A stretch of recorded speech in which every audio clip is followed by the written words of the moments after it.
What's up, everyone? Welcome to the video. Today we're going to take a look at how to get a Mini Cooper started if the key fob dies.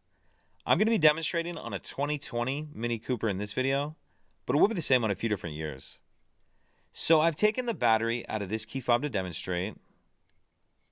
As you can see, none of the buttons are working. If I try to start the vehicle, as I normally would, I'm going to get a message on the dash saying hold remote control to steering column. So that's exactly what we're going to do. If we take a look on the right hand side of the steering column, we see this key icon right here.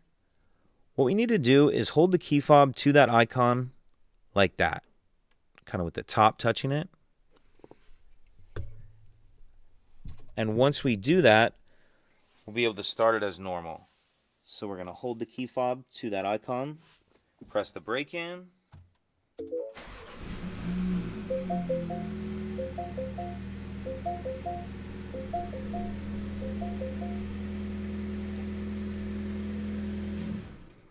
And then you'll just need to replace the battery in your key fob as soon as you can.